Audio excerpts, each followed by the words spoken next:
পাক দ্বিতীয় পরীক্ষা শুরু করে দিলেন।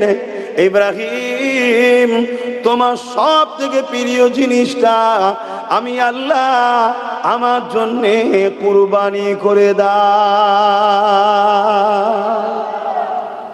100 দুম্বাকে কুরবানি করলেন। দ্বিতীয় দিন আবার খবর দেখছি আরো 200 দুম্বা কুরবানি দিলেন। তৃতীয় দিনের দিনে আব্বা জান ইব্রাহিম সাল্লামকে ইসমাইল সাল্লামকে দেখাচ্ছে, ইব্রাহিম এটা তো তোমার সব থেকে বেশি প্রিয়, কুরবানি করো। পরীক্ষা দেখুন, পারবেন আপনারা? আপনারা সামান্য 1000 2000 ভাতা ছাড়তে পারছেন না। আমার মা বোনেরা একটু বোঝার চেষ্টা করেন। আমার আপনার গাফলুতির জন্যে, আমার আপনার গোলামির জন্যে আজকে এক এক করে সব যেতে চলেছে। একটা ছোট্ট মেসেজ দেবো। হ্যাঁ,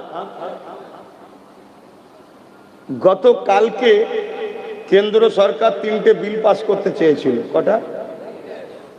3টে বিল পাস করতে পারে না, মুখ থুবড়ে পড়েছে। শুনছেন কেন ভাই?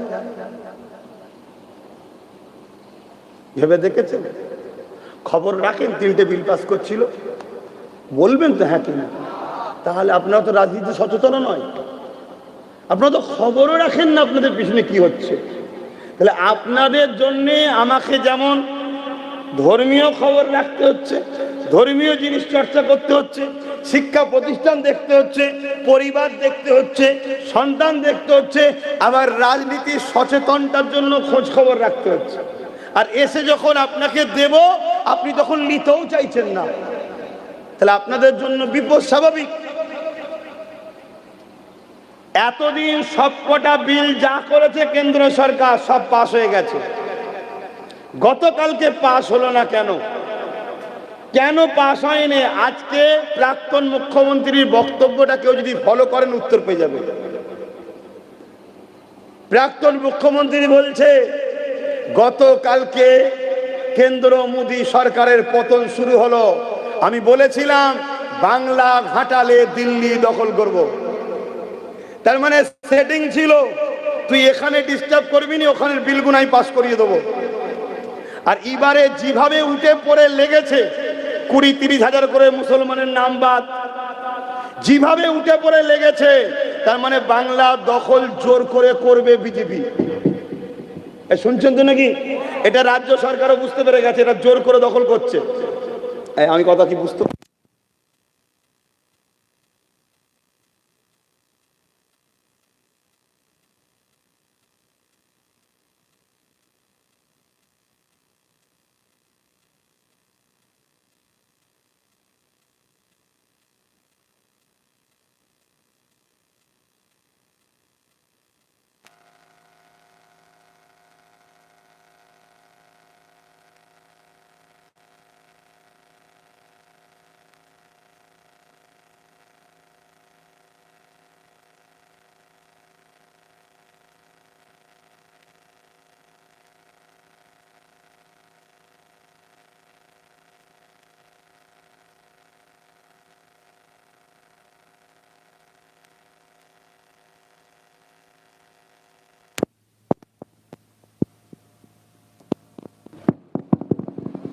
খারাপ লিখছেন?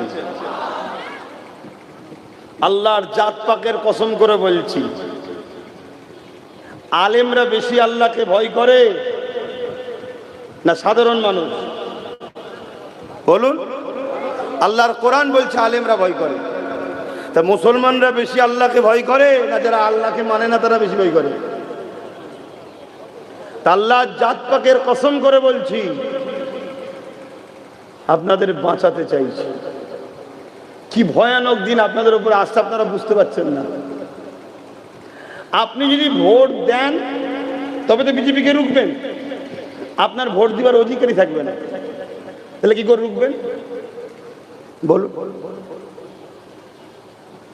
তাহলে এবারে উঠে পড়ে লেগেছে, কোন বিধানসভায় 40,000 লোকের নাম বাদ দিয়েছে। আমি জানতাম না। আমাদের বাংলার প্রাক্তন মুখ্যমন্ত্রী মমতা ব্যানার্জি বলছে আমার বিধানসভা ভবানীপুরে 40,000 লোকের নাম বাদ দিয়েছে বলেই উনি খুশিতে বলছে আমার বয়ে গেছে, মানে বাদ দিয়েছে ঠিক করেছে, আমার বয়ে গেছে। কত বুঝে আসছে? তাহলে একটা সেটিং ছিল, তুই থাকবি ওখানে, আমি থাকবো এখানে, আমাকে ঘাটাবি না, তুই যা বিল পাস করবি আমি সব সাপোর্ট করে দেবো। ওয়াকাফ বিল করেছিস আমি সাপোর্ট করেছি, এসআইআর করেছিস আমি সাপোর্ট করেছি, কৃষকের বিরুদ্ধে বিল করেছিস আমি সাপোর্ট করেছি, সিএ করেছিস আমি সাপোর্ট করেছি, তাই তো বিলগুলো তোর পাস হয়েছে। আর আজকে তুই যখন বাংলা দখল করার জন্যে, আর বলছে না বড় বড় চোখ টাকলা অমিত শাহর কথা বলছে, তুই যখন উঠে পড়ে লেগেছিস আমি গতকালকে সাপোর্ট করিনি, 3টে বিল পাস করতে পারলিনি। কথা কিছু মাথায় ঢুকছে? তাহলে এদের দুজনের সেটিংটা কি এখনো বুঝতে পারছেন না আপনারা? তাহলে এই হুমকি দিয়ে কি বোঝাতে চাইছে? এই হুমকি দিয়ে নরেন্দ্র মোদীকে বলছে মোদী তোর গদি চলে যাবে, অমিত শাহর পাল্লাই পড়িসনি। মানে মোদী চাই দিদি থাক, আর অমিত শাহ জোর করে দখল করতে চাইছে। কথা মাথায় ঢুকছে? একদম খোলাভাবে বলে দিলাম, এইটা বলার দরুন আমার জন্য কিন্তু বিপদের কারণ। এটা যে বলছি এটা আমার বিপদের কারণ। কেন? এত ডিপ, এত ভেতরের কথা তুমি জানছো কি করে? কথা বুঝে আসছে? তাহলে আমার পিছনে অনেক আরো চট ছাড়া হবে, কিন্তু ওরা তো আধ্যাত্মিক যুগ বোঝে না। আধ্যাত্মিক বোঝেন? ওরা তো আধ্যাত্মিক মানে না। আমি যতটুকু বুঝছি, যতটুকু দেখছি, এটা আব্বাস সিদ্দিকীর কোনো কৃতিত্ব নয়, এটা নবী মুহাম্মদ সাল্লাল্লাহু আলাইহি ওয়াসাল্লামের গোলামিতে আল্লাহর পক্ষ থেকে দিলের মধ্যে উদাও হয়, ওটা বলি, পরবর্তীতে সেটা ঘটে। তাই আজ আপনাদেরকে বক্তব্য ফলো করতে হবে। মনে রাখবেন, আমার মসজিদই এখন রাজনীতির বাইরে নেই, আমার মাদ্রাসা এখন রাজনীতির বাইরে নেই, আমার কবরস্থান এখন রাজনীতির শিকার, আমার ঈদগাহ রাজনীতির শিকার, আমার জানাজাও রাজনীতির শিকার, আমার ইমাম এখন রাজনীতির লোকেদের হাতে কাঠপুতুল, আমার হুজুর, আমার বক্তা, আমার মুফতি, সব জায়গায় রাজনীতি ঢুকে গেছে না যায়নি? জোরে বলুন। তাহলে এই জায়গায় যদি আপনারা রাজনীতিতে সচেতন না হয়ে 200, 500, 1000 আর কিছু ভিক্ষা পাবার লোভে যদি আপনারা ভোট ইস্তেমাল করেন, আগামী দিন যেমন এগোনো যাবে, পাশাপাশি আপনাদের সাথে, আপনাদের বাচ্চাদের সাথে ওই যেটা প্যালেস্তাইনে ঘটছে, মায়ানমারে ঘটছে, বিভিন্ন জায়গায় ঘটছে, ওটা আপনাদের সাথে ঘটবে। কথা শুনছেন? এরপরও যেসব ইমাম, যেসব আলেম, যেসব মুফতি, যেসব বক্তা আপনাদের ঘরে ভয় দেখাচ্ছে যে বিজেপি চলে আসবে, তিনাদেরকে আমার দুটো প্রশ্ন। নাম্বার 1, এই বাংলায় 2011-এর আগে তো বিজেপি ছিল না, 2011-এর পরে এসেছে। আমার সাথে একমত তো নাকি? সত্য বলছি না মিথ্যা বলছি? তাহলে 2011-এর আগে যারা বিজেপিকে আসতে দেয়নি, তাহলে বিজেপিকে রুখার জন্য তারাই তো ছিল উত্তম, ঠিক? নাম্বার 2, এরপরও যদি মনে হয় যে না আমরা দিদির দিবানা, দিদি আমাদের ভিক্ষা দেয়, দিদি আমাদেরকে ভেতরে ভেতরে টাকা দেয়, গাড়ি দেয়, আলো দেয়, দিদি না থাকলে আমরা সব পাবো না, তাহলে কমসে কম তোমাদের তো একটা কথা বলা দরকার ছিল, যে যে জায়গাতে দাদা হুজুরের আওলাদ নওশাদ সিদ্দিকী দিয়েছে, ওই 30 জায়গায় নওশাদের বিরোধী করো না, আর বিজেপিকে রুখার জন্য বাকি জায়গায় এক হও। এটা বলা দরকার ছিল না? ছিল না? এরা এটা বলবে না কেন? কেন এরা আর ওরা সব প্যাক্ট হয়ে আছে। কেন নওশাদ একা যদি বাংলা সব জুলুমের মোকাবেলা করে দাঁড়ায়, তাহলে নওশাদের সাথে গুটাকুড়ি হয়ে গেলে প্রত্যেকটা জুলুমের মোকাবেলায় ও কিন্তু ডিফেন্স করে দেবে, ঠিক না বেঠিক? খুব ভালো করে বোঝেন। এই উত্তর 24 পরগনা, এখানে মোট কটা সিট আছে খবর রাখেন? কে বলছে 33, কে বলছে 31? 33টা না 31টা? 31টা। কথা বুঝে আসছে? এই 31টা নওশাদ দিয়েছে মাত্র 7টা 8টা। তো 7টা 8টা জায়গায় যদি নওশাদ যেতে, আর বাকি জায়গায় যদি মনি সাহেব, মোল্লা সাহেব, সব সাহেব যাকে চাইছো, কথা বুঝছেন না, বোঝেন না? এই 8টা কমসে কম উত্তর 24 পরগনার কোন জায়গায়, যেমন বিগত দিন ওয়াকাফের বিলকে সাপোর্ট করলো, এসআইআর বিলকে সাপোর্ট করলো, আগামী দিন কোনো বিপদে পড়লেই নওশাদের 8টা সাথ দিতে পারবে না? পারবে না? এইটুকু তো মাথায় রাখা দরকার। বাইরে যখন যাও, এ পকেট ও পকেট, সে পকেটের টাকা রাখো না রাখো না কেন? এক জায়গায় থাকলে একটা গেলে আসতে হবে। এটা যদি ডুবে যায়, ওটা যদি ডুবে যায়, এটা কাজে লাগবে। সব জায়গায় A plan, B plan, C plan রাখছো, তাহলে এক্ষেত্রে বোঝো না কেন যে ঠিক আছে ঠিক আছে, যা হয় হোক গে যাক, যেখানে যেখানে নওশাদ আছে এই জায়গায় সাথ দিই, বাকি জায়গায় যা হয় হবে। কোন বিপদের দিনে কম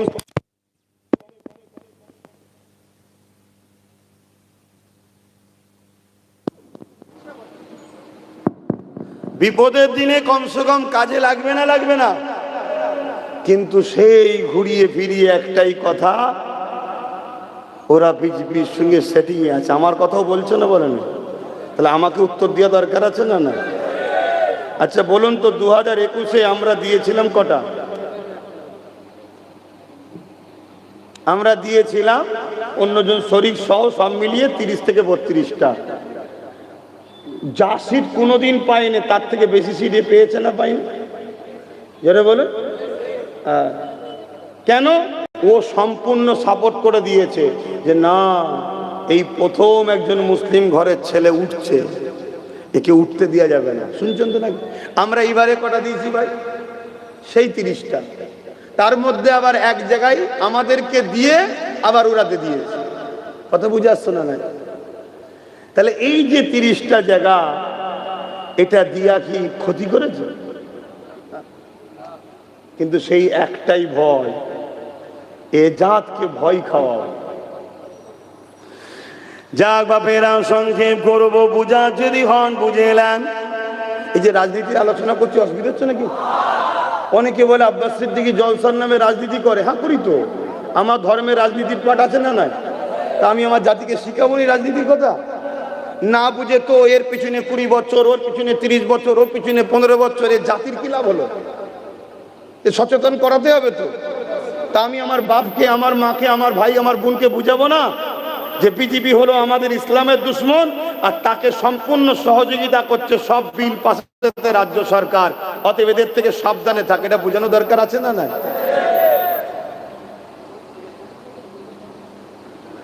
আহারে দুনিয়ার মানুষেরা, বাপেরা, নওজওয়ানেরা, আল্লাহ বা কত কঠিন পরীক্ষায় তোমাকে আমাকে ফেলেছে।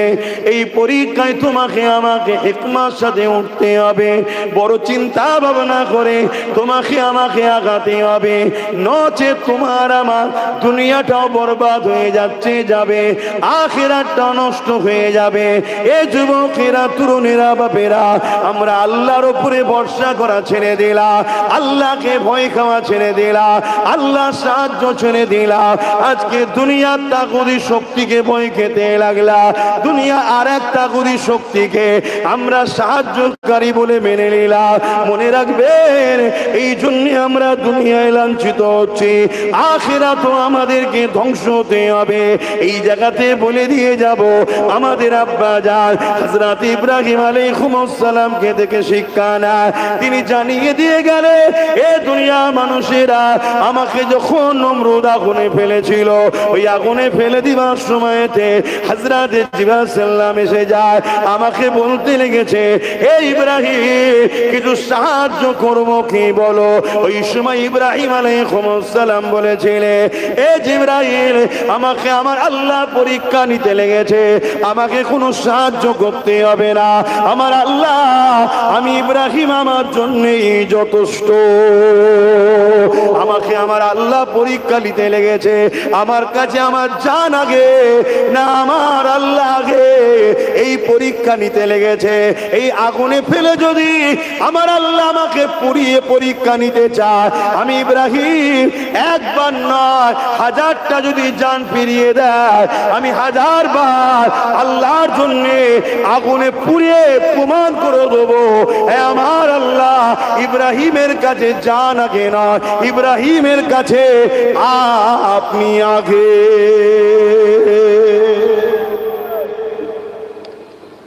কথা কিছু বুঝছেন? আর আজকে আমরা কি করছি? আমার মসজিদ যখন বিজেপি ভাঙে আন্দোলন করি, আর আমার মসজিদ যখন দিদি ভাঙে তখন তাকে সাপোর্ট করি। কি করছেন না করেন না? আমার কত কষ্ট লাগলো। ফেরাউনের বিরুদ্ধে বলবো না, নমরুদের, তারা ইসলামের বন্ধু ছিল না দুশ্মন ছিল? তাহলে দিদি মুদি ইসলামের বন্ধু না দুশ্মন? এদের বিরুদ্ধে বলবো না? মমতা বলেছিল না বলেন কোরআন শেষে উন্নতি শেষ হবে না? তো কোরআনের দুশ্মন না বন্ধু? এর বিরুদ্ধে বলবো না? কিন্তু এর পরও কোরআনের দুশ্মনের পক্ষে যে মুসলমান থাকবে, আপনার কি মনে হয় সে মুসলমান ईमानदार আছে? তাহলে घर में आग लगी है घर की चरक से, घर में आग लगी है घर की चरक से। যে পার্টিটা জন্ম হলো 1998 বিজেপির পক্ষ থেকে, সেই পার্টিটা বিজেপির বিরুদ্ধে লড়ছে। আর যে ঘরের ছেলে দাদা হুজুর রহমাতুল্লাহ আলাইহি ব্রিটিশের বিরুদ্ধে লড়লো, তার ঘরের ছেলে নাকি ব্রিটিশের দালালদের দালালি করছে। তো এ জাতির তো ক্ষতি হওয়াটা স্বাভাবিক। বলো, জাতির চোখ খুলছে না এখনো ঘুমোচ্ছ? চোখ খুলেছে না ঘুমোচ্ছ? হ্যাঁ কি না বলবে তো? চোখ খুলছে না ঘুমোচ্ছ? যদি ঘুমো তা ঘুমো, কিন্তু যেদিন চোখ খুলবে দেখবে মা বোন পরিবার বাচ্চা সব বেউজ্জতি হচ্ছে, আর কিছু করার থাকবে না, আর কিছু করার থাকবে না। কেন তোমাকে মারতে এসছে 200 জন? আরে আমার সাথে যদি গোটা 10 না থাকে আমি তোমার হয়ে লড়বো কি করে বলো? আর যে 200 জন মারতে আসছে সেই 200 জনকে তো তুমিই সাপোর্ট করেছিলে বাপ, আমি করেছি। তা আমার হাতে যদি গোটা 10 না থাকে আমি তোমার হয়ে লড়বো কি করে? হায় রে মুসলমান, আমাদের কাছে এখন নিজের জান আগে হয়ে গেছে, কিন্তু এরপরও জানের হিফাজত নিশ্চিত নয়। হায় রে মুসলমান, আজকে আমাদের কাছে নিজেদের পেট আগে হয়ে গেছে, এরপরও ভিখারি ছাড়া অন্য কোনো রাস্তা আমাদের নাই। প্রতিটা মুসলমান নিজের দিকে তাকিয়ে দেখে আজ আপনাদের হালত কোন জায়গায় এসে দাঁড়িয়েছে। এর কারণ হলো একটা, আপনারা আল্লাহকে ভয় না খেয়ে কেন্দ্রের জালে হুকুমতকে আপনারা ভয় করেন। আপনারা সাহায্য আল্লাহর কাছে না রেখে এই কেন্দ্রের সঙ্গে সেটিং করে এই রাজ্য সরকারের কাছে আপনারা সাহায্য রেখেছেন, আশা রেখেছেন। এই সন্তানের মতো ভালোবাসে আমাকে, যারা বাপ ভাইয়ের মতো ভালোবাসে, আমি আপনাদেরকে বোঝাতে চাই, এ যুবকেরা তরুণেরা, তাদের হাতে মিছিল, তাদের হাতে প্রশাসন, তাদের হাতে সব কিছু পাওয়ার, যে কোনো সময় তারা যা কিছু করে নিতে পারবে। কিন্তু তোমার নিজের হাতে যদি পাওয়ার না থাকে, তুমি এখনোকে রুখবে কি করে? কাল বুলডোজার দিয়ে তোমার মাদ্রাসাকে ভাঙবে। তোমরা 1 লক্ষ লোক যদি রাস্তায় নামো, তোমাদেরকে লাঠি দিয়ে পিটিয়ে কেস দিয়ে তোমাকে ঘরে ঢুকিয়ে দেবে। কিন্তু তোমাদের এই প্রচেষ্টায় একটা মাত্র ছেলে পাওয়ার এসেছিল, সে ওয়াকফকে বাঁচাবার জন্য সুপ্রিম কোর্টে কেস করেছে। কিন্তু যাকে তোমরা 200 প্লাস দিয়েছো, সে তোমার মসজিদের জন্য একটাও কেস করেনি। বলো, খোদার ঘর বাঁচাবার জন্য বলবো না? না, রাজনীতি হচ্ছে তো। আরে কথা বলবেন তো,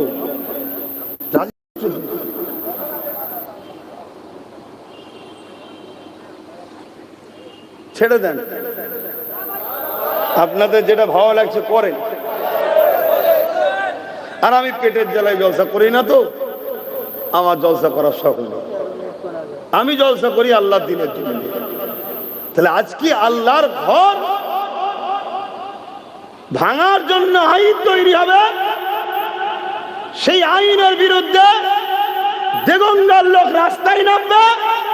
আমাদের ভোটে তৈরি হওয়া মমতা ব্যানার্জি সে বলবে এখানে আন্দোলন নয়, দিল্লি চলে যাও, ওয়াকাবলি আন্দোলন করলে আমি সব থেকে বড় দুশমন হব। বলেছে না বলেন? মানে মেসেজটা দিচ্ছে দাদাকে, দেখলে তোমার আইন সাপোর্টও করলাম, আইন বাংলায় লাগু করলাম, আর আমার বাংলায় তোমার বিরুদ্ধে কাউকে বলতেও দিইনি, অতএব আমি বাংলায় থাকলে তোমারই লাভ। আমি কোটা 20-30 এমপি পাবো, তুমি যখন বিল পাস করবে আমার এমপিকে গান গাইতে পাঠাবো, আমার এমপিকে ফটো তুলতে পাঠাবো, আমার এমপিকে মজা করতে পাঠাবো, আমার এমপিকে কেউ বলবে শরীর খারাপ,